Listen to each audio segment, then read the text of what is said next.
It was one of the coldest nights in Brooklyn that December. The streets had emptied, the wind howled through the trees in Prospect Park, and the world felt like it had turned its back on Rachel Martin.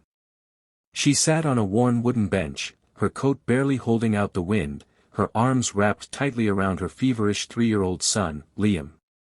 His cheeks were red from the cold, his little hands tucked under her shirt for warmth.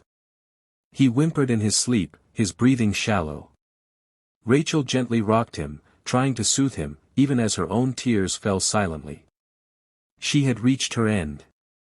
Since her husband Alex's death in a car crash 8 months ago, life had been an unending storm.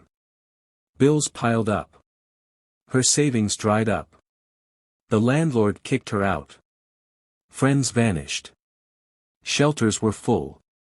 She had knocked on doors and begged for help, but kindness felt extinct. She had tried to be strong, for Liam, for herself.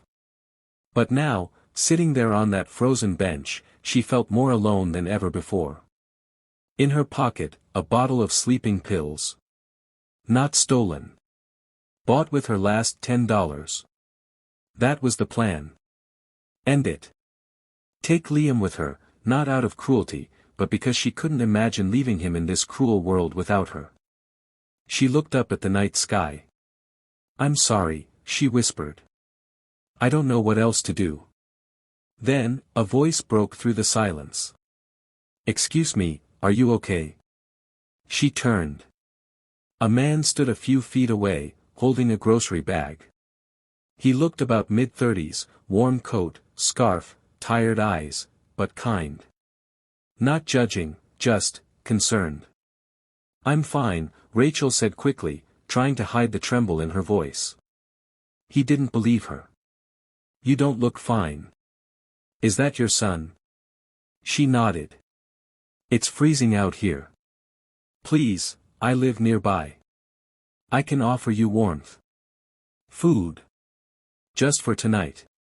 Rachel stared at him. Was this a trap? Some scam? But Liam coughed, a sharp, raspy sound, and her instincts overruled her fear. She nodded. "Okay. Just for tonight." The apartment was simple, but cozy. Warm lighting, scattered books, a couch covered in an old quilt. Rachel stood awkwardly in the doorway while Ethan put away his groceries.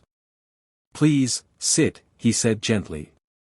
"You both look like you need rest." Rachel lowered herself onto the couch, still clutching Liam. Ethan brought over a blanket and a mug of warm tea. "Do you want me to heat some soup?" he asked. She hesitated. Then nodded. "Yes, please." As Liam slowly ate spoonfuls of the soup, his color returned just slightly. Rachel ate too, quietly at first, then hungrily. That night, Ethan offered them his bed. Rachel insisted she sleep on the floor, but he wouldn't hear of it. "You need the rest more than I do," he said with a smile. "And I have a perfectly good couch." As she lay down with Liam beside her in a warm bed, under a real blanket, Rachel wept quietly. Not from sadness this time, but relief. For the first time in months, she felt safe. Morning brought the smell of something burning. Rachel sat up in a panic, then realized she was in Ethan's room, and that smell was pancakes. Ethan stood in the kitchen, flipping uneven circles of batter. "I warned you," he said, laughing, "I cook with heart, not skill." Rachel smiled. A real smile. The first in a long, long time. They sat together, sharing pancakes and light conversation. She learned Ethan was a freelance writer who worked from home. He had lost his sister, Sarah, to cancer a few years ago. She had been his only family. She was always helping people, he said. She used to say, "If you have more than you need, build a longer table, not a higher wall." Rachel looked down, tears welling in her eyes.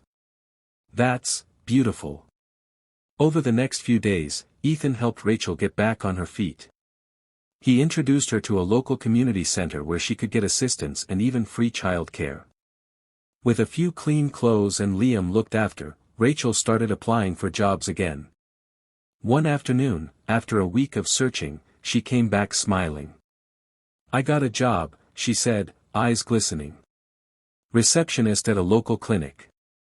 Part-time, but it's a start." Ethan clapped his hands. "That's incredible." That evening, Rachel handed him an envelope. "This is my share for groceries." Ethan shook his head. "Rachel, you don't have to." "I do," she said firmly. "Because I can.